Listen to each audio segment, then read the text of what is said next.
दोस्तों, क्या आपको मालूम है हमारे देश में क्या होने वाला है और हमारा सरकार क्या क्या करने वाला है?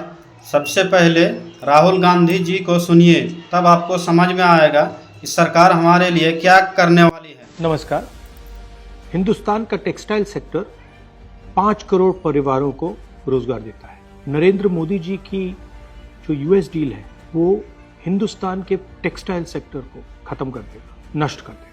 ये बात नरेंद्र मोदी जानते हैं और पूरा हिंदुस्तान जानता है। मैंने पार्लियामेंट हाउस में समझाया कि बांग्लादेश को फ्री पास 0% टैक्स और हिंदुस्तान को 18% टैक्स। इसका नतीजा होगा कि बांग्लादेश की टेक्सटाइल इंडस्ट्री हिंदुस्तान की टेक्सटाइल इंडस्ट्री को खत्म कर देगी। Now what have you done?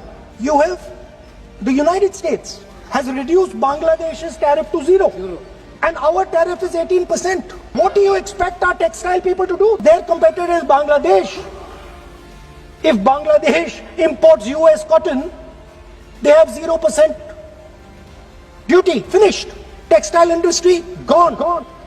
Narendra Modi ji के एक मंत्री ने बोला कि अगर हम भी यूएस कॉटन इंपोर्ट करेंगे तो हमें भी वो फायदा मिलेगा।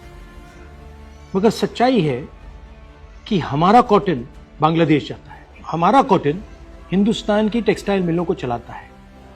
तो अगर हमने बांग्लादेश का रास्ता चुना तो हमारे पूरे के पूरे कपास के किसान और कॉटन की इंडस्ट्री खत्म हो जाएगी, और अगर हमने नहीं चुना तो हमारी टेक्सटाइल की इंडस्ट्री खत्म हो जाएगी। ये सच्चाई है।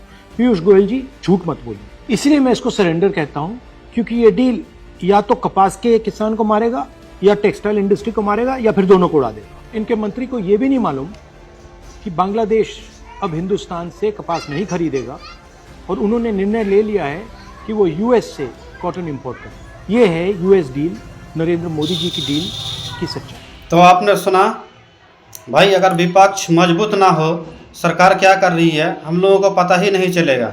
इसलिए विपक्ष बहुत ही ज़्यादा ज़रूरी है देश को चलाने के लिए।